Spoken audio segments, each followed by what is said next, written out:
اعوذ باللہ من الشیطان الرجیم بسم اللہ الرحمن الرحیم۔ ناظرین، کیا آپ جانتے ہیں کہ کشتی نوح کے بارے میں مورخین میں یہ اتفاق پایا جاتا ہے کہ وہ کوہ جودی پر آ کر رکی تھی، لیکن آپ ہرگز یہ نہیں جانتے ہوں گے کہ کوہ جودی پاکستان کے صوبہ پنجاب میں کہاں موجود ہے۔ شاید آپ اس حقیقت سے بھی بے خبر ہوں کہ حضرت نوح کے صاحبزادے حام علیہ السلام کی تربت پاکستان کے کس شہر میں ہے، بلکہ ہمیں امید ہے کہ ہمارے بہت سے دوست اس بات سے بھی ناواقف ہوں گے کہ محبت کی معروف داستان شیریں فرہاد کے دونوں اہم ترین کرداروں کا تعلق بھی اسی ضلع سے تھا جو کہ پاکستان کے قدیم ترین شہروں ہڑپا اور موہنجو داڑو سے بھی کہیں پرانا ہے۔ ناظرین، میں ہوں ماجد ملک اور آپ دیکھ رہے ہیں تیسری آنکھ، جس نے آج کی زیر نظر ویڈیو کے لیے انتخاب کیا ہے دنیا کے قدیم ترین شہر کا جو کہ آج پاکستان کا حصہ ہے۔ لیکن اس عجوبہ روزگار میں قدم رکھنے سے قبل ہماری نئے آنے والے ساتھیوں سے درخواست ہے کہ وہ پہلے چینل کو سبسکرائب کر کے ساتھ موجود گھنٹی کے بٹن کو بھی دبا لیں۔ معزز خواتین و حضرات، ہمیں امید ہے کہ ہمارے اکثر ناظرین اس حقیقت کو جان کر حیران ہوں گے کہ پاکستان کا ضلع چکوال دنیا کا وہ واحد علاقہ ہے جسے قدیم ترین انسانی آبادی کا مسکن کہا جاتا ہے۔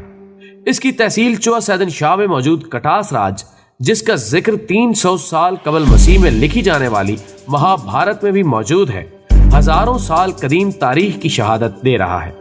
جبکہ یہاں پر موجود قلعہ جات، مثال کے طور پر نندنا کا قلعہ، جس کی جامع مسجد میں بیٹھ کر عظیم ماہر ریاضیات و فلکیات ابو ریحان البیرونی نے دنیا کا قطر معلوم کیا کہ علاوہ سمرقند، قلعہ ملوٹ اور کسک کا قلعہ بھی اس کی طویل العمری پر شاہد ہے۔ جبکہ قدیم کتب تاریخ بھی اس بات پر گواہ ہے کہ کھیوڑا کی کان کے انکشاف کی وجہ بھی دراصل اس وادی میں آنے والے سکندر اعظم کے وہ گھوڑے تھے جنہوں نے اس علاقے کے پتھروں کو چاٹنا شروع کیا، جن کے اندر نمک کا ذائقہ موجود تھا، اور انہی گھوڑوں نے انسان کو یہ خبر دی کہ اس علاقے میں کہیں نمک کا خزانہ بھی موجود ہے، جو کہ بعد ازاں کھیوڑا کی کان کی صورت میں ظاہر ہوا۔ ناظرین گرامی، یقین جانیے کہ سرزمین چکوال میں موجود کوہستان نمک کے بارے میں معتبر کتب تاریخ میں یہ مرقوم ہے کہ در حقیقت یہی وہ کوہ جودی ہے جہاں حضرت نوح علیہ السلام کی کشتی آ کر رکی تھی، جبکہ اس کے حق میں دلائل دیتے ہوئے یہ بھی بتایا گیا ہے کہ آپ کے صاحبزادے حضرت حام علیہ السلام کی تربت بھی چوہ سیدن شاہ کے ایک نواحی گاؤں بشارت میں موجود ہے، جو کہ یہاں کوہ جودی کی موجودگی پر دلالت کرتی ہے۔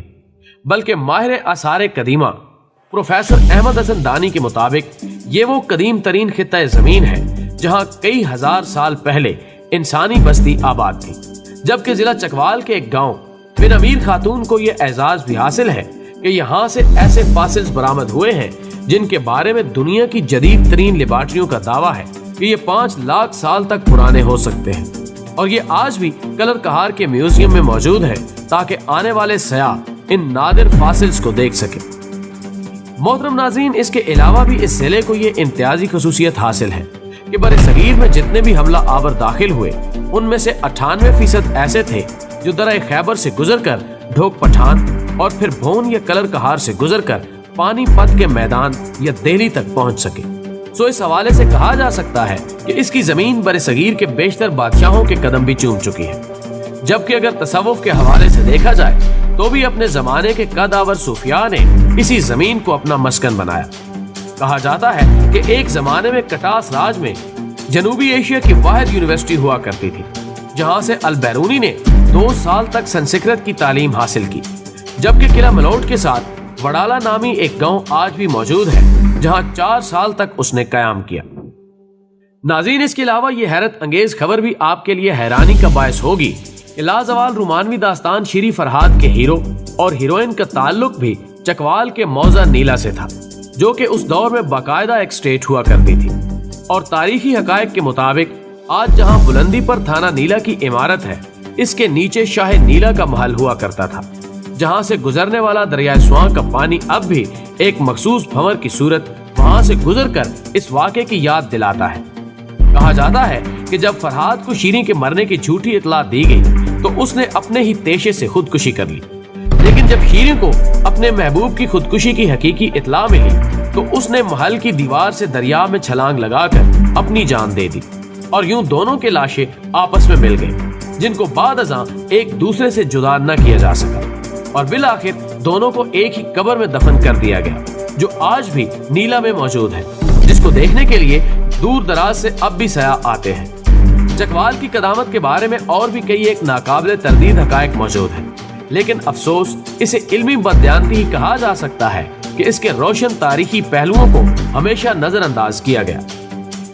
دوستو، ویڈیو پسند آنے کی صورت میں اسے زیادہ سے زیادہ لائک کر کے ہماری حوصلہ افزائی کریں اور کمنٹ باکس میں ہمیں اپنی قیمتی تجاویز سے ضرور آگاہ رکھیے گا۔